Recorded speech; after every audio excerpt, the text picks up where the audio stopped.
कुमार अम्बुज जी की रचना है जो मेरे दिल के बेहद करीब है। आप सबके साथ साझा कर रही हूँ। कुछ लंबी है लेकिन सुनिएगा आप जितना आप सुन सकें। कविता का शीर्षक है खाना बनाती स्त्रियाँ। जब वे बुलबुल थीं उन्होंने खाना बनाया, फिर हिरनी होकर, फिर फूलों की डाली होकर।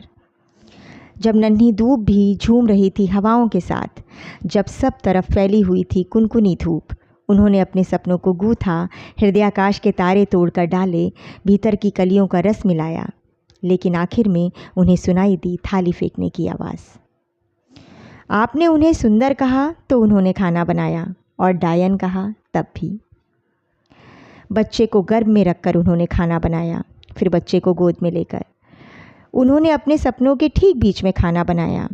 तुम्हारे सपनों में भी वे बनाती रहीं खाना।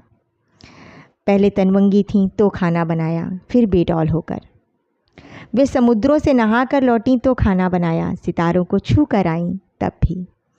उन्होंने कई बार सिर्फ एक आलू एक प्याज से खाना बनाया, और कितनी ही बार सिर्फ अपने सब्र से।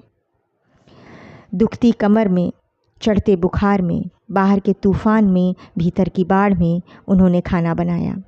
फिर वात्सल्य में भरकर उन्होंने उमक कर खाना बनाया। आपने उनसे आधी रात में खाना बनवाया, 20 आदमियों का खाना बनवाया। ज्ञात अज्ञात स्त्रियों का उदाहरण पेश करते हुए खाना बनवाया। कई बार आंखें दिखाकर, कई बार लात लगाकर, और फिर स्त्रियोचित ठहराकर। आप चीखे, उफ इतना नमक, और भूल गए उन आंसुओं को जो ज़मीन पर गिरने से पहले गिरते रहे तश्तरियों में, कटोरियों में। कभी उनका पूरा सप्ताह इस खुशी में गुजर गया कि पिछले बुधवार बिना चीखे चिल्लाए खा लिया गया था खाना। फिर परसों 2 बार वाह मिली। उस अतिथि का शुक्रिया जिसने भरपेट खाना खाया और धन्यवाद दिया, और उसका भी जिसने अभिनय के साथ ही सही हाथ में कौर लेते ही तारीफ की। वे क्लर्क हुईं, अफसर हुईं।